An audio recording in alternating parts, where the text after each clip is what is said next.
রাজধানীতে নির্বাচনের প্রচারণায় ব্যস্ত বিভিন্ন দলের প্রার্থীরা।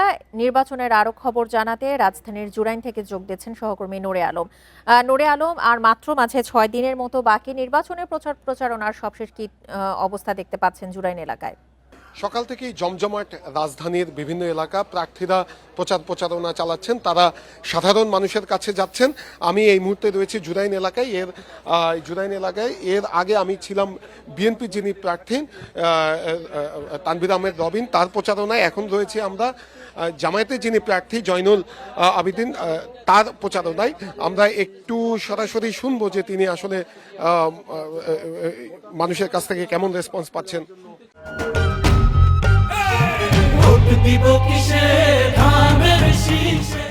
যেভাবে অস্ত্র উদ্ধার করা দরকার ছিল, তারপরে সন্ত্রাসীদের গ্রেপ্তার, এরপরে আপনার কালো টাকার যে ব্যবহার সেটাকে মনিটরিং করা, যে আসলে কিভাবে এটা ব্যবহার হচ্ছে কিনা, এই সব বিষয়গুলোকে অ্যাড্রেস করে যেভাবে নির্বাচন কমিশনার এবং প্রশাসনের দৃষ্টি দেওয়া দরকার ছিল, সেটা আমরা আসলে দেখছি না।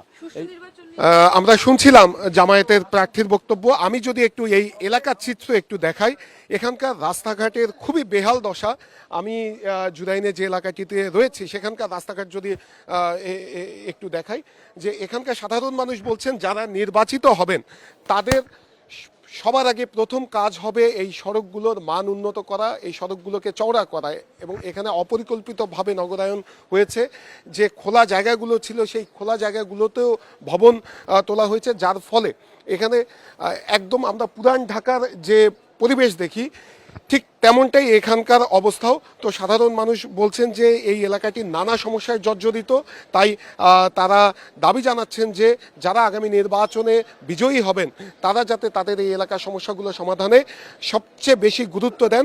সেই সঙ্গে আরেকটু জানিয়ে রাখি যে এই এলাকার মানুষ বলছে যে তাদের এখানে কোনো খেলার মাঠ নেই, এর ফলে যারা শিশু রয়েছে তারা মোবাইলের আসক্তি তাদের বাড়ছে। সেই সঙ্গে যারা স্কুল কলেজে পড়ে তাদের আসলে স্কুল থেকে আসার পরে খেলার কোনো জায়গা না থাকায় তারা বখাটেদের কবলে পড়ছে বলেও এখানে যারা সাধারণ মানুষ রয়েছেন তারা সেটি জানাচ্ছেন। এবং তারা বলছেন যে এই এলাকায় যাতে অন্ততপক্ষে 3টি খেলার মাঠ করা হয় সেজন্য প্রার্থীদেরকে গুরুত্ব দিতে হবে, এবং এইসব সমস্যার সমাধানে যেই প্রার্থীকে তারা সবচেয়ে বেশি যোগ্য মনে করবেন তাকেই তারা ভোট দিয়ে নির্বাচিত করবেন। আরেকটি বিষয় আমি জানিয়ে রাখি যে ভোটের সময় যতই ঘনিয়ে আসছে ততই আমরা দেখছি প্রার্থীরা পাল্টাপাল্টি অভিযোগ করছেন। ঠিক তেমনটা আমরা এই এলাকাতেও দেখেছি। এখানে যিনি বিএনপির প্রার্থী রয়েছেন তিনি অভিযোগ করেছেন যে জামায়াতের প্রার্থীরা বাড়ি বাড়ি যে বাসায় বাসায় যে তারা জাতীয় পরিচয়পত্র নম্বর এবং বিকাশ নম্বর নিচ্ছে এবং সেখানে ভোটারদেরকে অর্থ দিয়ে প্রভাবিত করছে।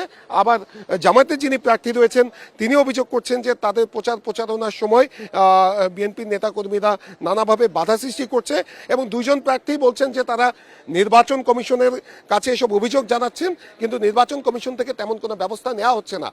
আর আমরা সাধারণ মানুষের সাথে কথা বলেছি, তারা যেটি বলছেন যে ভোটের মাঠে আলোচনা সমালোচনা অভিযোগ পাল্টা অভিযোগ এগুলো থাকবেই, কিন্তু সেটি যেন কোনোভাবেই সহিংসতায় রূপ না নেয় সেজন্য প্রার্থীদেরকে দায়িত্বশীল ভূমিকা পালন করতে হবে, যাতে 12 ফেব্রুয়ারি দীর্ঘ 17 বছর পর মানুষ ভোটাধিকার ফেরত পাচ্ছে, সেই ভোটটি যাতে নিরাপদে কেন্দ্রে যে মানুষ দিতে পারে এমনটাই প্রত্যাশা করছেন এলাকাবাসী।